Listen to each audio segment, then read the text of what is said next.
Bismillahirrahmanirrahim. Assalamualaikum warahmatullahi wabarakatuh.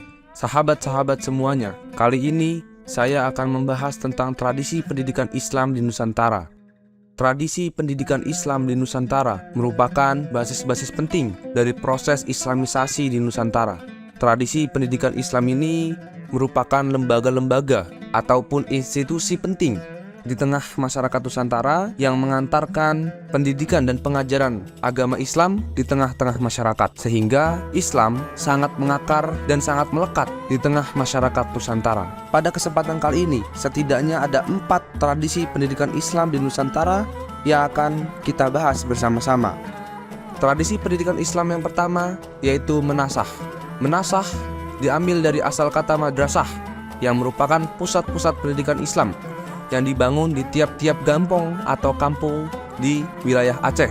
Pusat pendidikan Islam ini menjadi basis pendidikan dasar Kesultanan Aceh Darussalam. Melalui kegiatan pendidikan yang berbasis di kampung-kampung inilah agama Islam mengakar kuat di tengah-tengah masyarakat Aceh. Pusat pendidikan Islam ini menjadi basis pendidikan dasar Kesultanan Aceh Darussalam. Melalui kegiatan pendidikan yang berbasis di kampung-kampung inilah agama Islam tumbuh mengakar di tengah masyarakat Aceh.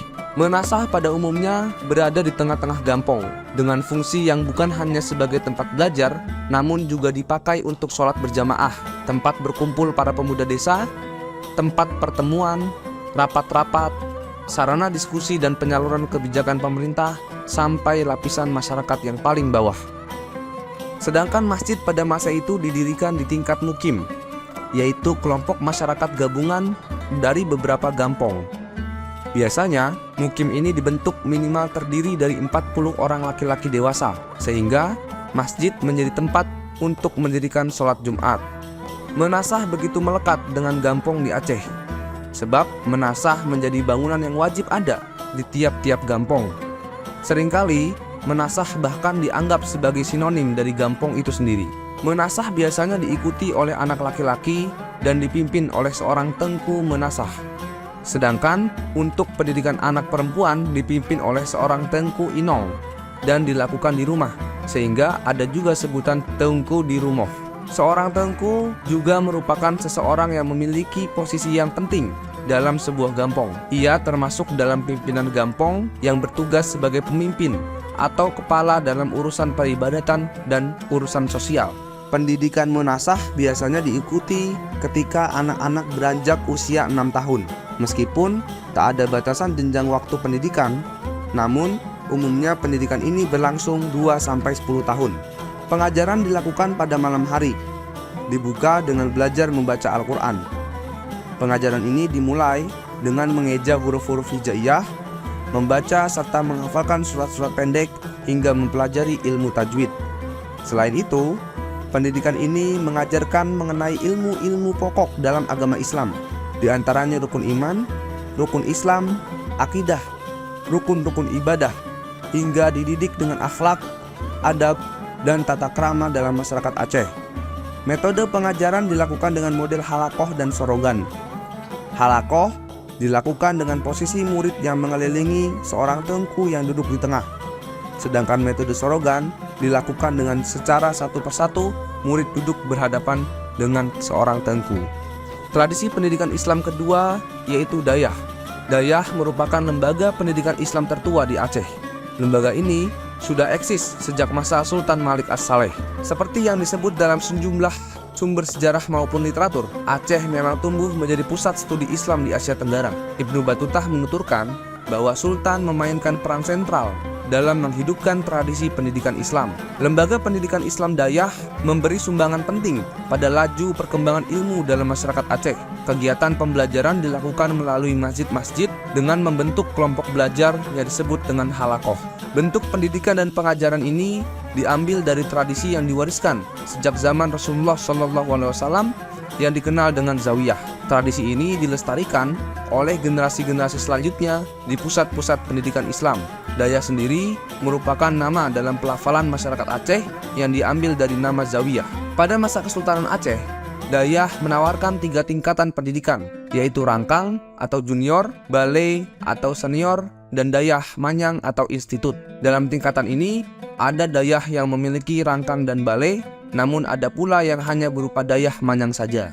Dayah dibentuk untuk mencetak kader ulama-ulama dalam rangka mengemban dan melanjutkan misi dakwah, sehingga dayah kemudian mampu memunculkan jaringan ulama-ulama yang menjadi sentral pendidikan Islam sekaligus penggerak pengembangan dan pemberdayaan potensi masyarakat.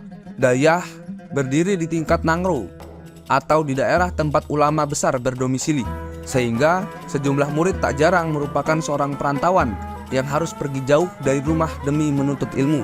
Para murid dididik dengan kurikulum pembelajaran yang tinggi.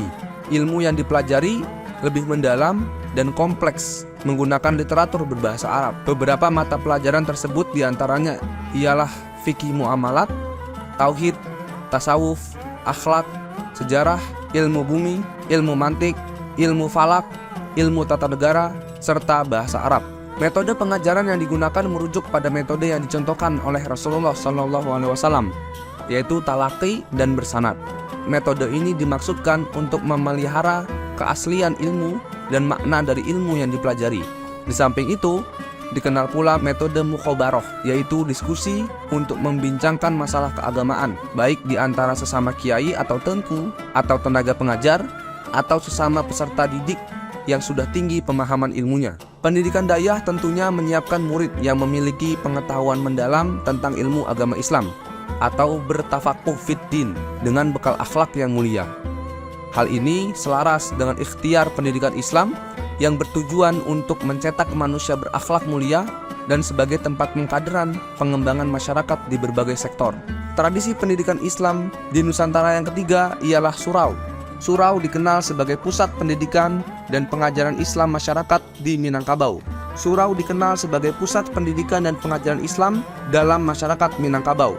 Ia berperan penting dalam proses dakwah Islam, di mana melalui surau ini fondasi agama Islam tertanam kuat dalam masyarakat Minangkabau. Syekh Burhanuddin Ulakan, seorang murid Syekh Abdul Rauf As-Singkili, merupakan sosok ulama pertama yang berjasa menyebarkan agama Islam melalui surau. Ia bermukim di pesisir pantai, Ulakan, Padang Pariaman, dan menyiarkan agama Islam melalui kegiatan pendidikan dan pengajaran.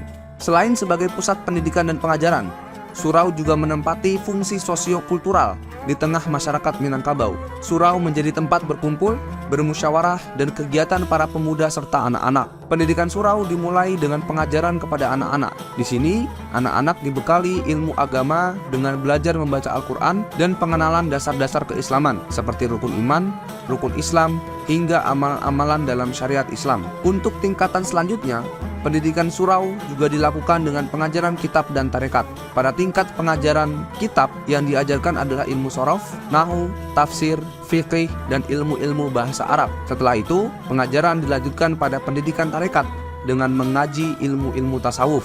Oleh karena itu, surau juga tumbuh menjadi pusat-pusat tarekat sufi di Minangkabau. Hal ini sudah tumbuh sejak masa Syekh Burhanuddin Ulakan. Pendidikan surau dipimpin oleh seorang guru yang disebut Tuan Kusyef.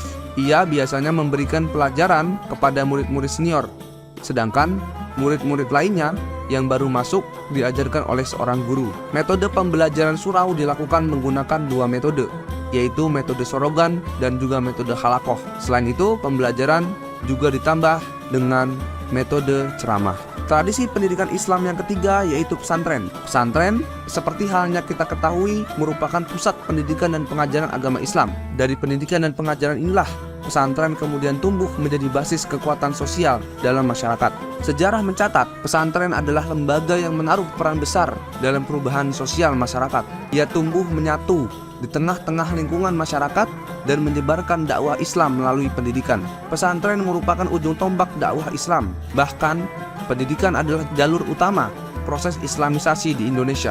Pesantren mencetak para santri kader ulama yang unggul, menguasai ilmu agama sekaligus berperan dalam bidang kemasyarakatan. Santri dididik untuk dekat dengan umat dan mengambil peran dalam permasalahan-permasalahan umat. Model pembelajaran pesantren lekat dengan metode sorogan. Selain itu, metode pembelajaran pesantren juga dikenal menggunakan metode wetonan, yaitu seorang kiai menjelaskan pelajaran kepada para santri yang mengelilinginya. Para santri dibekali ilmu agama dengan mempelajari sejumlah kitab-kitab pokok tentang agama Islam, baik tentang fikih, hadis, ulumul Quran, akhlak, hingga mengenai adab. pesantren tampil menjadi basis kekuatan utama perlawanan masyarakat terhadap penjajah.